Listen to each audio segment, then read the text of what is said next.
Okay, welcome back, guys. Everybody okay? Coffee, right? Tea? Cookies? Nobody sick yet? Good. Okay, that's strange. Yeah, been here before. Joking. All right, our next speaker is an esteemed speaker, Dr. Jacques Ludik. And Dr. Jacques Ludik is a smart technology entrepreneur, AI expert, investor, and ecosystem builder, and currently founder and president of Machine Intelligence Institute of Africa. He's also a founder and CEO of Cortex Logic, the founder and CTO of Bennett AI, founder of Synergy, the Talent Index, and AI Trade Systems, an investor in the Student Hub, ERA Online. He holds a PhD in computer science, AI, with many publications, and has 25 plus years experience in AI and data science and its applications. Previously, Dr. Ludik was Vice President of the Data Science and Chief Data Officer at Jumo, and also founder and Executive Director of C-Sense Systems that provide AI software and solutions to customers worldwide in a range of industries via an international reseller and solution partner network. The company was sold to General Electric in 2011. At General Electric, he held various leadership roles, including Big Data and Analytics Leader and Director of GE Intelligent Platforms. Jacques was also a senior lecturer and researcher at the Stellenbosch University, where dozens of his papers on AI were published in journals and international conferences, as well as a book published by Cambridge University Press, UK. He also has a patent filed for knowledge fusion. Jacques holds a BSc cum laude, Honours BSc cum laude, a MSc cum laude, and a PhD degree from Stellenbosch University. Ladies and gentlemen, our esteemed speaker, Dr. Jacques Ludik. Hello. Oh, thanks for that. Next time I will filter most of it. Sorry. Oh. Okay. It's coming. It's coming. Okay, so I've got 45 minutes. Can we remove this? Or? Yeah.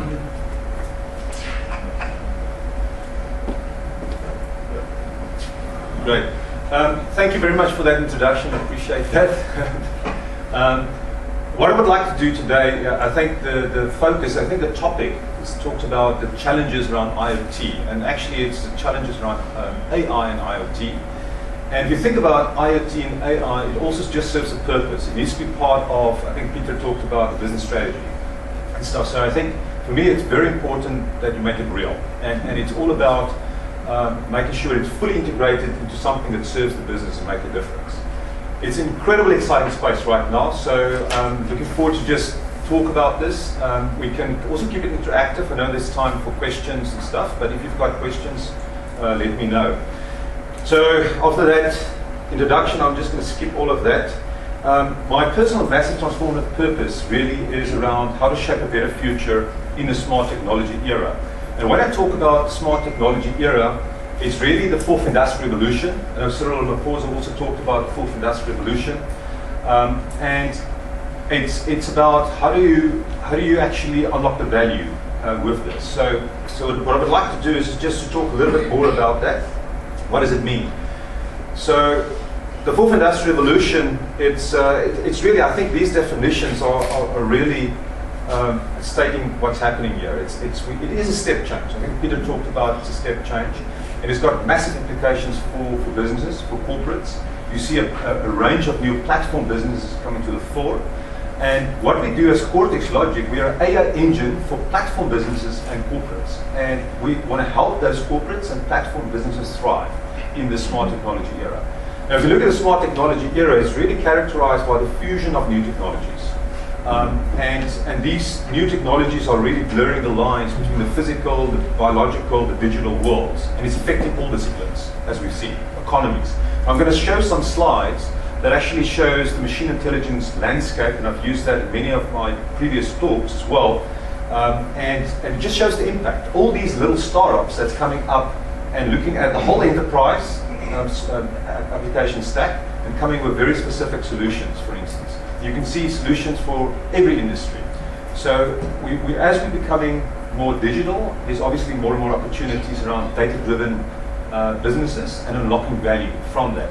And there's one particular slide, I don't have it here, but just shows the exponential curve of data generation, whereas obviously with structured data, unstructured data, and you've got on the x-axis, which is just showing obviously time, but you show that it also shows the data utilization. And that gap is actually increasing all the time because of the exponential growth in data that's been generated. And with IoT data specifically, the world being instrumented effectively, that makes a massive difference. So I'll just quickly talk more about all of those things. And as I just mentioned, the fusion of these technologies, it's already happening, as you know. You see it pretty much everywhere with drones, virtual assistants, self-driving cars, those type of things as well. But you also see it with discovering new drugs. I just did a talk last week at the Biomedical Applications, Biomedical Engineering Conference, South African SABEC, and we talked about biomedical applications, and it's unbelievable the opportunities there as well. If you think about the cost of drugs, $2.6 billion over a 10-year period, there's so much opportunity to cut costs and actually go make improvements there. And it's fascinating to see how deep learning specifically is being utilized to solve some of these problems as well. So I've got a whole presentation deck on that specifically. And by the way, all the presentations and videos, we also make a recording here, we make it available via the Machine Intelligence Africa website, which is a non-profit organization. I'll just briefly talk about that as well. So yeah, anyway, so let's just move on. So I think in terms of the step change and stuff, I think we also see the speed of technology change in the smart technology era. And it's on here at the bottom, you can see all these technologies and blockchain and IoT and all of these kind of technologies all mentioned here. 3D printing, artificial intelligence, robotics, drones, etc. And it's all, there's so many opportunities to solve problems using this. So that makes it so exciting. Unlimited opportunities being spelled out. We've used these kind of figures before. 2020, they talk about 4 billion people connected. We talk about 25 plus billion embedded and intelligent systems in 2020. So incredible opportunities to unlock more value.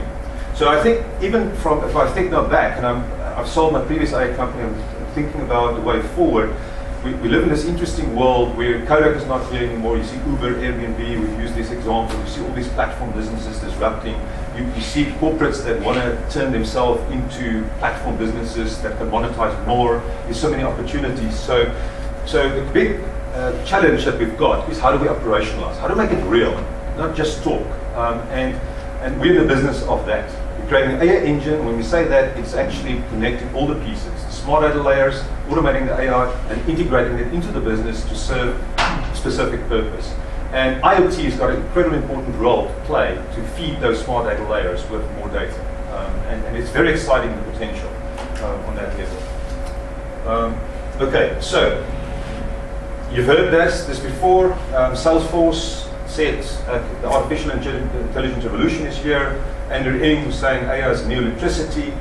And why we'll be talking here today is just bringing AI and IoT together as well. So I'll give you a little bit of perspectives on that, and also talk about issues and talking about even more technical things around the application stack and so forth. Who's actually used machine learning? Nobody's technical, no techies here. Colin, Vodacom, he's going to talk after me as well. So he's actually a fundi on IoT as well. So I'm more on the AI side, although I've applied it quite a bit in the industrial internet, and we'll talk more about that as well. But anyway, if you think about holistically about, so AI is really just developing machines and software with intelligence. And if you look at machine learning, it is just a subset of those AI systems that learn from data. And obviously it's structured data, unstructured data, IoT streaming data. You can implement real-time systems that learn, like real-time learning as well. So, and I think the big change from the 2000s, where at that time we were still unlocking tremendous value, but the big change is the fact that we can deal with unstructured data at scale as well. It's not just structured data.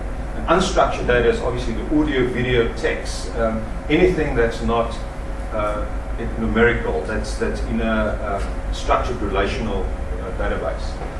So that toolbox is increased, so we can do a lot more things. And deep learning is a subset of that, and it is just very good, especially at pattern recognition type of applications and so forth.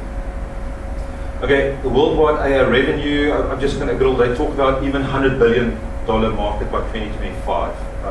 It varies between 40 billion and 100 billion market, which is just incredible. So you kind of see this exponential growth in terms of just applications. And it's up to us to actually unlock that value and make it even a bigger market. Okay, so this was estimates from McKinsey's and some others as well. Okay, so this is the machine intelligence landscape, what I referred to, and Bloomberg Beta came out with this in 2015, and then there was 3 revisions after that. And I think Shimon Zillis that came up with this is now at OpenAI, and one of the directors there. But I thought it was pretty good at that point in time. I actually wrote her back and said this is a really good landscape summary. And she was not really into the AI machine learning space at that time. But obviously from a VC perspective, they want to understand what's going on. So you've got a bunch of companies looking at the core technologies, building that out, like deep learning, machine learning, NLP, and all of those kind of things. But you see a bunch of companies that's actually focusing on enterprise. So it's rethinking enterprise, and it's really everything: sales, security, authentication, fraud detection. I know there's some security experts as well, but it's got huge implications for security as well. So HR recruiting, we've actually formed businesses like sister companies within the Cortex Logic group that's focused on talent, HR, and we're collaborating with building solutions there. Maybe afterwards, maybe if there's questions, I can talk more about that. But you can see marketing, personal assistants, and all of that. But also industries are being affected. And if you think about rethinking humans and human-computer interface, I think that's, if you think about AI on 2 levels, it's unlocking value from all available data, structured, unstructured, etc. But it's also, with especially the new developments around deep learning, reinforcement learning, all these kind of techniques, it allows us to get to kind of human level, even superhuman performance in terms of human-computer interface. So suddenly, we don't need to adapt too much to technology or keyboards and all sorts of different things. It's almost like the technology is getting up, getting better. It allows us to be more fluent in our interaction with systems around us, which makes it very exciting. So it's really, you think about intelligent virtual assistants, those type of things, if you really get it right, there's a huge application there for AI. And then the other one is obviously unlocking value from the data itself. This is just 3.0. I'm not going to go into details, but you can see it's been exploding. There's so many companies doing things here. This particular slide, I'll make the slide deck available, so I'm not going to cover everything in detail here. I just want to quickly focus. You will see also I've got one slide talking about smart IoT or cognitive IoT, and it's actually all about unlocking the true value of IoT. So AI has got a very important role to fulfill. And what we've seen in our partnerships with, say, IoT.next or Visualsoft or Sigfox or Vodacom or so forth, it's all about creating. You need to have that base layer that connects you to things, brings the data to you, and then you want rapid access to all data in one place so you can automate. And we see ourselves coming in there and unlocking the value specific to business benefits. So we're also working, collaborating with a bunch of other partners that's also integrating this into the business. We don't want to reinvent the wheel. It's about plug and play. We live in an API economy. API stands for Application Program Interface, and you can interpret that at multiple levels. But it's not just like, it is almost like just the abstraction of a service that you provide, but if you plug and play, bring it together, you can create solutions. So there's solutions with Microsoft, IBM Watson, all these kind of things, commercial APIs. You've got deep learning, you've got a lot of open source APIs, there's proprietary stuff, and it's mix and match to create solvable solutions, or solutions that actually make an impact. Okay, just very quickly, Mia, I'm not going to spend too much time because I want to get to the AI and IoT bits, but this is Mia. You can go to the machineintelligenceafrica.org website. This is an organization that I just founded in 2015, but it's been really growing aggressively over the last year or so, year or two. And it's really focused on just networking together the critical resources to actually make a difference here in Africa. We want to help transform Africa. We don't want Africa to be left behind. It's a real concern. If you think about what's happening, even France is saying we've got a national strategy around this. You know what? The billions of dollars that China is putting into this. Canada is organizing themselves, US obviously. And I think it's a great opportunity for us to solve problems on the African continent and also to create world-leading unicorn companies here that can make a difference internationally as well. But we need people as well. I think EOH has got a saying, technology makes it possible, but people make it happen. And I think that's very, very important as well. Without the people with knowledge and how to apply, we're going to struggle. We're going to be very dependent on others as well. So this is just non-profit. Anyone else can participate. We've got already, as you can see, a bunch of partners there. We've talked to the Gates Foundation and the World Bank, etc. So, but this is really open for anyone to participate. You can see the growth path. If you go to the machineintelligenceafrica.org website, you will see on the events page, you will see more details of what's happening. There's some very exciting stuff happening. Just for example, so we actually had last week 200 people at UCT. It was the Western Cape Deep Learning Adolba. Colin, you were there. I don't know who else was there. Anyone else there? Okay, but it was more for technical, real. You also could be very technical, but it's more machine learning, AI, people that's into that space. In September this year, we've got the Deep Learning Adolba that Google Brain is also sponsoring. We anticipate about 600 deep learning practitioners or machine learning type of people, which is awesome. Last year, we had a fantastic event at VITS as well. 300 people there. And IBM, right after that, we actually had a great hackathon here that IBM sponsored, and fantastic stuff. We were doing visual, we were doing pothole recognition. And we had people that's building solutions using deep learning to actually recognize that. It was really cool. Okay, so just Cortex. I have to talk about Cortex a little bit within the context of AI and IoT because it's very important to us, and it will also communicate some of the things that are critical. We talk about, if you think about CIOs, the challenges that they sit with AI and IoT, how do you make it real? This is just talking about what we are focused on. So, as we've said, we're we're helping businesses thrive in the smart technology era because we recognize that there's a disruption, there's a step change needed, and we want to, for us, it's about creating those end-to-end solutions. And you start with simple things where you just make it real in terms of low-hanging fruit opportunities or just quick wins. Just show the value, then you can grow it. How do you eat an elephant bit by bit? So you create those kind of solutions. So this is kind of a summary of what we do. But just on a broader level, if you think about this, even if you don't see Cortex here, it's what I've said earlier, enable smart data for automated AI. You need rapid access to all data. Now, Andrew, you were also at Jumo, and you remember at that time we had data all over the place. There all this data that sits on that laptop, it was there in the cloud, it was there on premise here, and it was very difficult to automate any analytics. And in that instance, we had to work with call direct records, wallet behaviors, and we had to do credit risk, affordability, all sorts of fraud detection, all sorts of things. But you can't do that properly if you don't have access to all data in one place and you've created those smart data layers. So the next step is to automate that AI. So you create the systems and stuff, and you want to make sure it's reusable, plug and play, so you can actually use this in real time.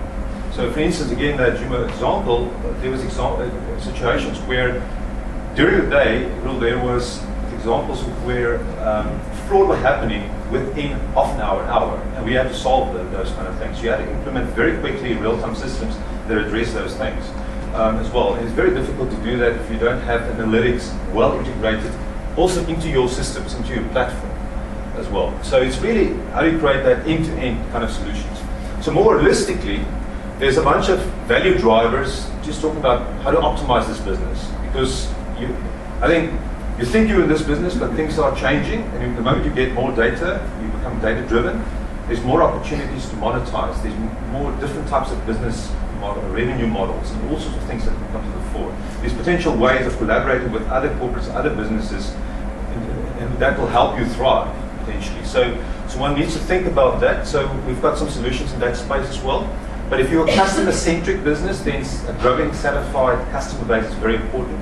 Targeted sales and marketing, recommendation engines, all of those type of things. And I'll talk a little bit more about that. And then productive employees, you want to make sure your employees are productive, so we've got solutions there. And then smart systems, and I think this is where IoT is such an important role that it plays to enable smart systems, really. So this particular slide is just showing some of the very specific things, and maybe I just want to point out some of it here. AI Optimize is more holistic, looks at strategic AI first business optimization and transformation. If you look at any business, you can say, what is the big data analytics, AI, IoT maturity? You can do assessment. The IDC has got a very nice assessment that looks at strategy, people, processes, data, and technology. And you can see exactly where you are. You can measure it from an ad hoc state to an optimized state. And those are things that we can also help with, just to help set the scene. So we're like an AI partner that can help with that. But for us, it's really about implementing very specific solutions. So I'm not going to go into everything here. But if you think about IoT, it's about real-time AI for IoT. You've got all this data. What do you do with that? How do you integrate that into the business? So that's critical. So I'm just going to skip some of this here. I'm going to go straight to just maybe quickly value drivers and then a bit more on IoT, AI and IoT. So if you look at value drivers for business, there's so many different ways of looking at this, but it really starts there in terms of your business. If you think about your business, how can AI and IoT and other technologies, blockchain, etc., help to increase operational efficiency, effectiveness, and increase the revenue? So this kind of thing we've used quite a bit, and even with my previous company, C-Sense, we've unlocked value. We've helped companies to actually increase their productivity and revenue, reducing risk and lowering costs. And especially, I think IoT is coming to all the other industries, but in the industrial space, it's been there with us for a long period of time. You've got equipment that's well instrumented. If I think about GE, and you look at that jet engines got about 2,000 sensors around that. So while it's in flight, you've got all those sensors, and you can get access to that information in real time.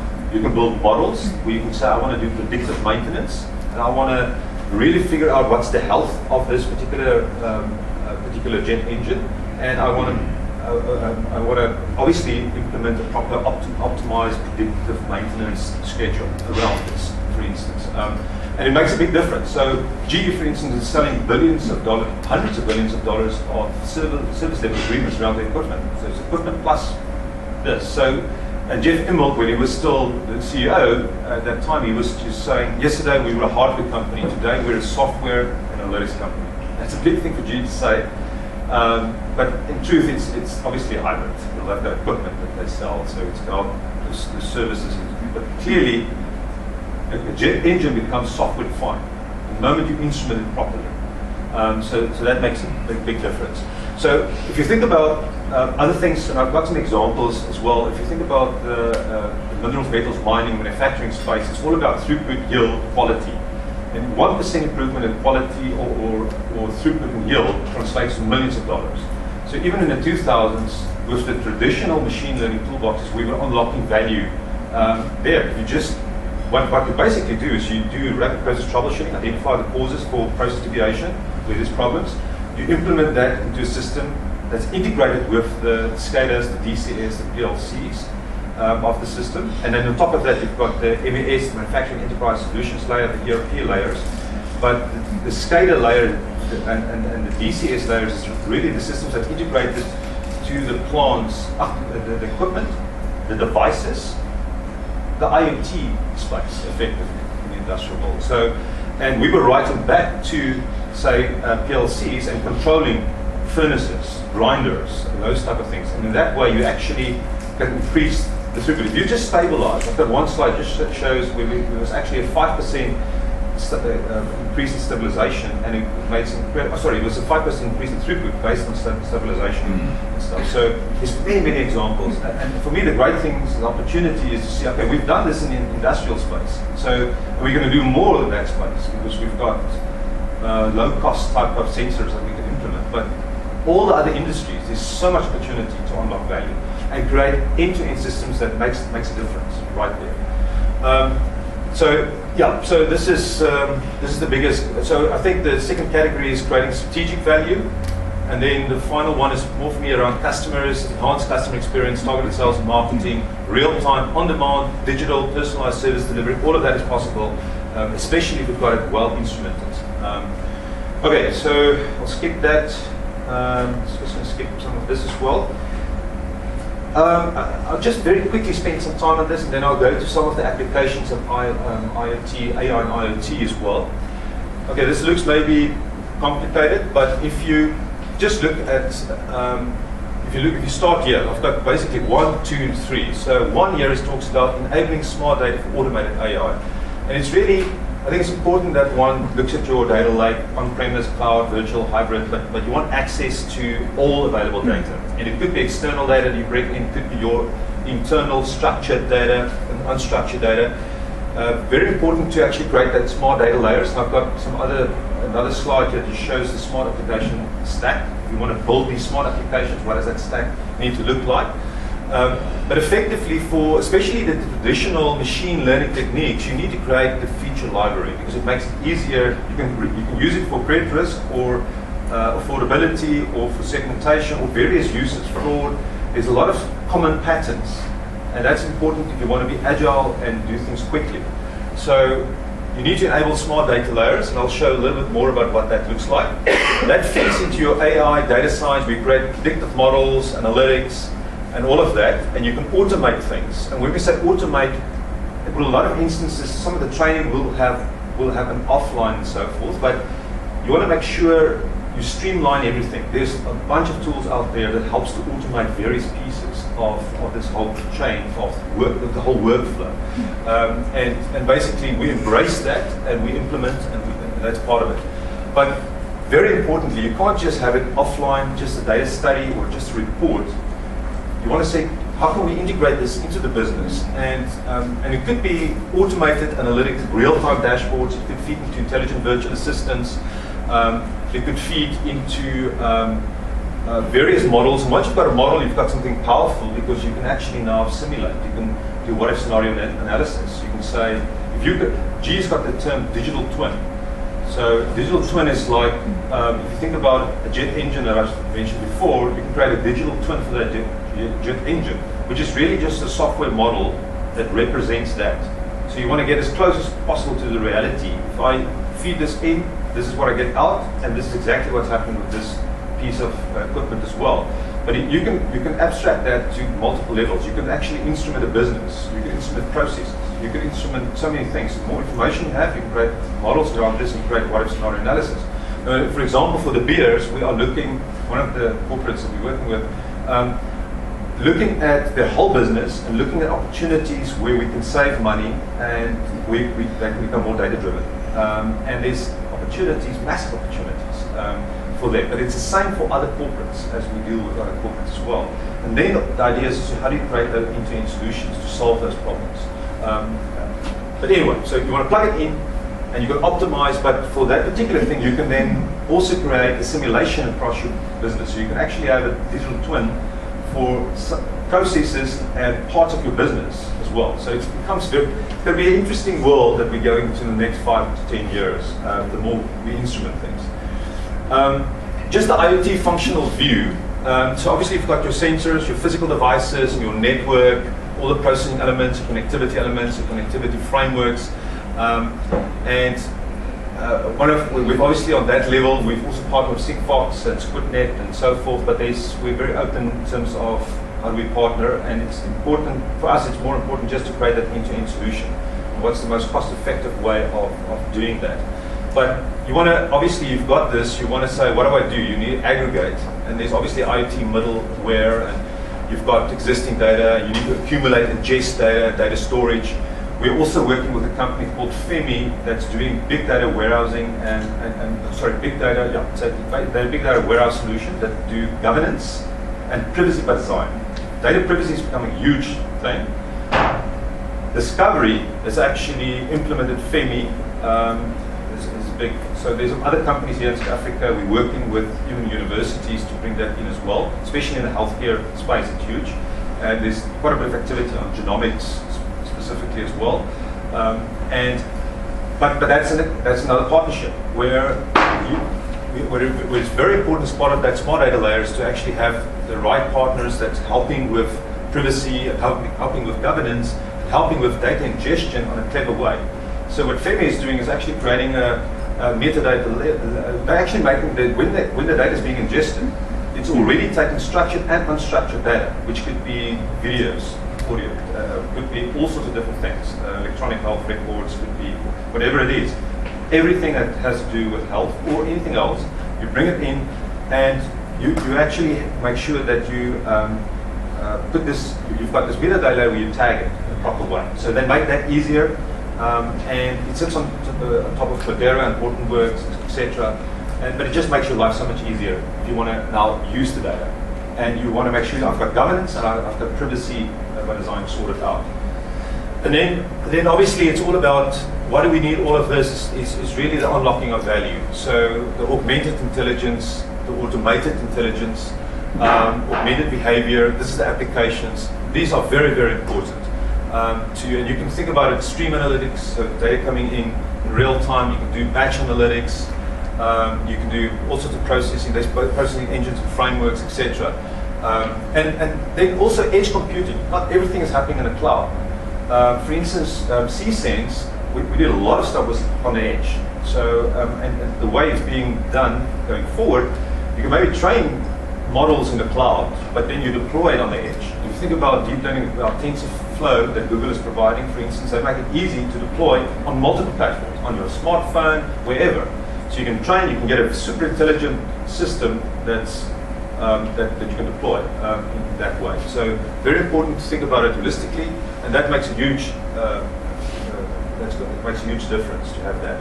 Okay, this is the application stack that I talked about. I'm not going to go too much detail, but you've got raw data, there's data preparation layers, and if you talk about text, natural language processing, all of those type of things, that fits in there as well. And this feeds into a smart data layer, where it's just knowledge, where you think about your SQL, NoSQL, RAF, ontologies, all of those type of things as well. And that can feed into your analytics layer. Now you can sit with, you do descriptive, diagnostic, predictive, prescriptive, cognitive, all sorts of analytics, and then you can feed that into your application layer. And it's obviously feeding back as well. If you think about intelligent virtual assistants, say you do sentiment analysis, that information could be very valuable in terms of refining your models. So you want to feed that information back to the data lake, put it through the system, get a proper 360-degree view, or more a refined view of the customer, and improve your models, and you're obviously going to have better behavior. So it needs to be a self-learning kind of system. You want to use as much information as possible. So in a sense, the applications can also serve as an instrument, providing more information, more detailed information about what the customer wants and needs.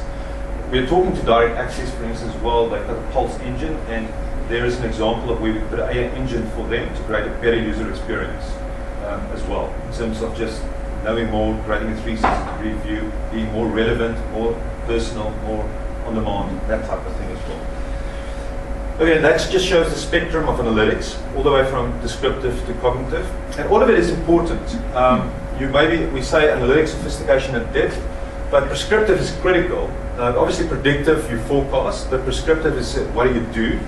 And examples of prescriptive that we've done for many years is advanced process control. We actually write back to the controllers and you say, this is how you need to optimize. Or you write back to the SCADA screens and you tell the operators, this is the suggestions, this is how you should operate this particular plant. And you can translate that back to anything, any other industry and business. And cognitive is really just more proactive action, learn at scale, but I think it's also more that human-computer interface layer, where it's learning, it's reasoning, but there's also natural interaction with the customer and so forth. How much time do I have? Okay, cool. And, I wanted to keep it more interactive, but we can. Okay, I'm just going to show some IoT examples. This is now getting more into the AI and IoT space. And I don't know if you've seen this before, but this is a good summary of, you've got the real physical world, then you've got the digital world, and this is like a things integration. And if you think about it, there's also a virtual cyber world. At the moment, we've got data integration and as well as semantic integration. Semantic integration just means that you've got understanding, there's context around this piece of equipment. It's like, if I look at that jet engine example, there it sits. But now it's not just digital stuff. It's actually true understanding of what this jet engine is. That is important if you have a connected world where you've got understanding about each device or each object in the real physical world, then the interaction between them could become very interesting. So you can create this is like virtual reality, and you can do all sorts of very interesting stuff in this space. But I thought also this is interesting just in terms of where this could go. If you think about what is the cognitive or the smart IoT, what is smart IoT, you can infuse intelligence into the physical world and learn from it. Okay, that's what we say. You can fast track and extend human expertise. That's obviously one of the aims here. But you can think about your products and services if you infuse cognition into that. There's so much opportunities to create a better experience. More relevant experience, and also fuller human interaction with people. So I mentioned at the start, shaping a better world in the smart technology era, and I think we need to help shape that better world and make the right decisions in terms of how we use IoT and AI, etc., in an ethical way, a right way, non-discriminatory way, etc., but also to create a better experience for us and create jobs around that as well. We don't want to, we've got to be clever around how we work in this new world. I think there's a lot of opportunities if we do it right. Anyway, so that was just on that front. We talked about this, and maybe just this particular slide here, I think this is where things are going. So today versus 2025 beyond. When I talk to the 6 Fox people, they say, we've got this already. But, or I don't know, Vodacom. Not that you're competing really, but where we're moving is, this is a picture. We see devices, all sorts of things. Open access IoT networks, and it's more like a centralized cloud. Clearly where we're moving is a distributed cloud. We've got open access IoT networks as well. So it's going to be very interesting to think about blockchain and all those technologies, but trustless peer-to-peer messaging, secure distributed data sharing, a robust and scalable form of device coordination. I think this is the world that we're moving towards. So intelligence on the edge as well, in the cloud, in a distributed cloud. So very, very interesting. And the new opportunities with AI and IoT, clearly, I've mentioned this before, the new business models.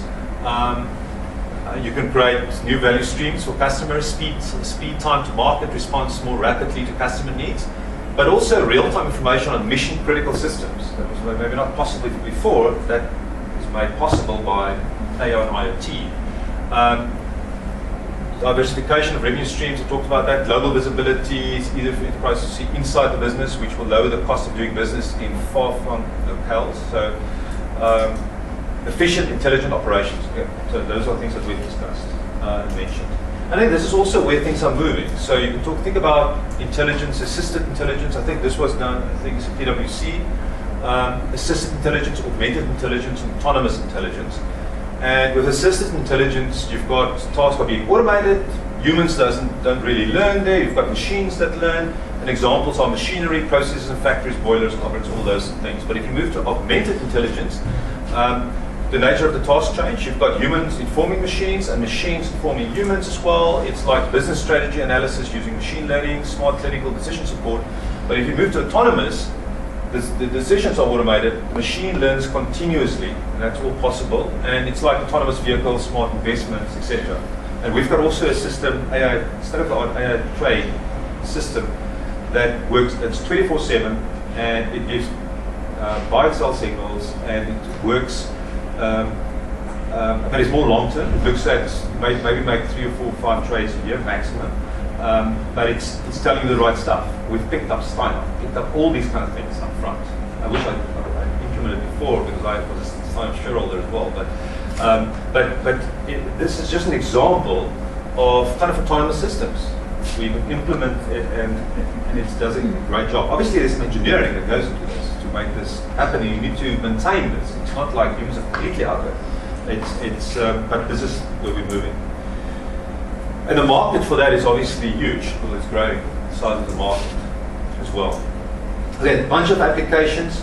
Maybe I just want to emphasize this piece here. We talk about challenges. So challenges facing AI in IoT, and that's like compatibility is obviously a thing that we need to look at. Complexity, privacy, security coming to the fore, safety, Ethical and legal issues. I think that ethics is becoming very important, and that's something where we need to help shape a better future. And then artificial stupidity is also a challenge. Talk about artificial intelligence, but artificial stupidity as well. And this is just showing, just to end off, just the last few things here. But this is some of the IoT use cases. If you think about tracking, moving assets, but you always want to understand, why do I do this? It obviously needs to serve your business KPIs, and obviously it's about that. In that instance, control the quality of delivery. You've got maybe service level agreements, humidity, temperature, shock. All those things are important, and now you can do that, which was not possible before. Identify responsibility of assets and locations, off premises, etc. But you can see, secure better, improve your uptime, optimize your resources.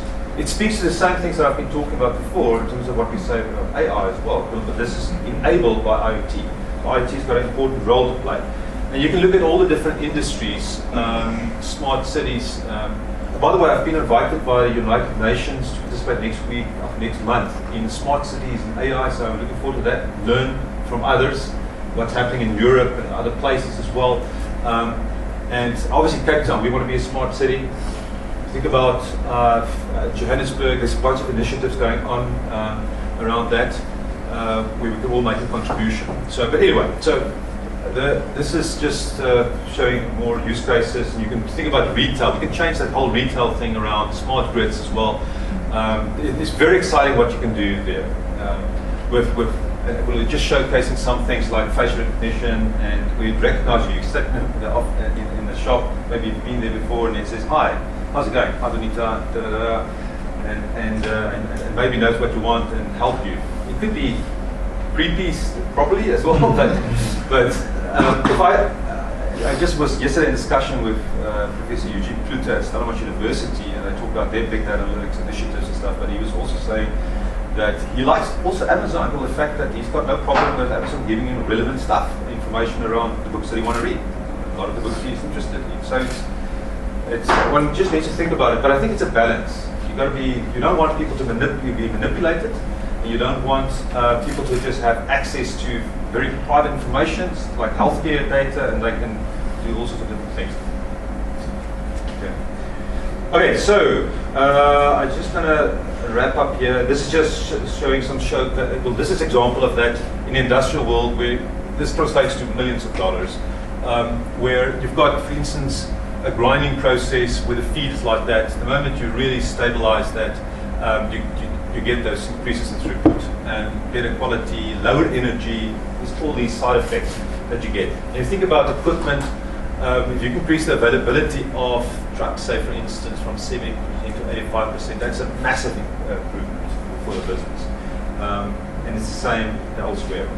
So, and I maybe end with this type of thing, because this is what we've used at GE as well. So in GE, we coined the term industrial internet, and really talked about the industrial data lake. You talk about sensor data, content, user manuals, knowledge bases, machine data, historia data. Historia is where you store all your sensor data, time series data. But then you add CRM, ERP, logs, clickstream, social network, geolocation data.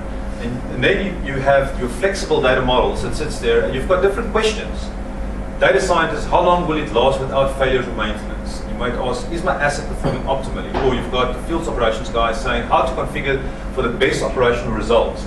You've got a business analyst saying, is my asset ready when there is a market opportunity? And you can address those kind of questions in a much better way if you've got access to all available data. So data in one place, any data, all data. So this is the world that we're striving towards, and of course that's exactly it, what we're trying to do. Okay, I'm going to skip this. Is just some success stories, and maybe just to end off with the last thing. I've got a few slides on this, but if you think about your business, then obviously you need to change. If you want to think about what other things are going to generate the value, there's a few transformation catalysts that can accelerate the path to value generation. And you need to have a clear understanding of the promise of big data, IoT, AI, when you apply this against a company's key business problems and goals. And this is just showing, if you want to really move this curve back, so that's time, then this is just showing some of the things that you need to have in place. This is relevant for all the things you need. You need data availability, you need distributed computing, analytics, the tools, the platforms, the skills, the people as well. And there's also one slide, I think it's McKinsey's that's using it, where you talk about collaboration on the y-axis, innovation on the x-axis. And when you look at the quadrants, the 4 quadrants, you've got where there's low innovation, low collaboration, you've got observers. Then you've got and a lot of companies are on that quadrant. Then you've got companies that's trying to collaborate, not innovate really, collaborate, a few there. And then you've got companies that are trying to innovate but not collaborate. And the ones that's moving the fastest is the ones that's doing collaboration and innovation, it's collaborative innovation. And this is where we see also our roles, being part of just helping businesses thrive and moving quicker. We've got JBRs, joint business relationships with PwC, Deloitte, McKinsey, and so forth, because we also help them, helping their customers operationalize as well. We're obviously working directly with customers, but this is just part of that ecosystem. But they are applying it themselves as well, because they realize they are also being disrupted. It's a very interesting world we live in. Anyway, so organization alignment, process and change management, but yeah. I think I'm going to end there. Sorry. Thank you very much. I don't know if there's questions. So, yeah.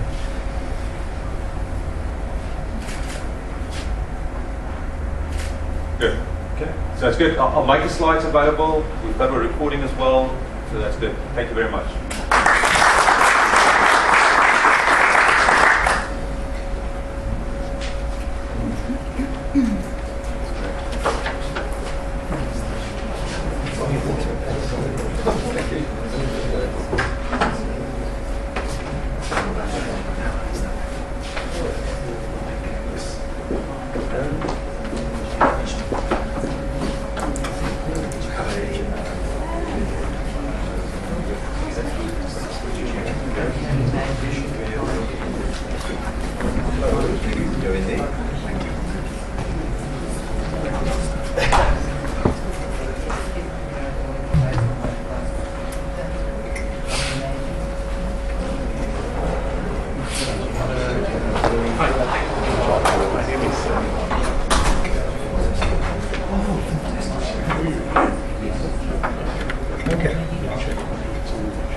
Thank you very much, Dr. Jacques.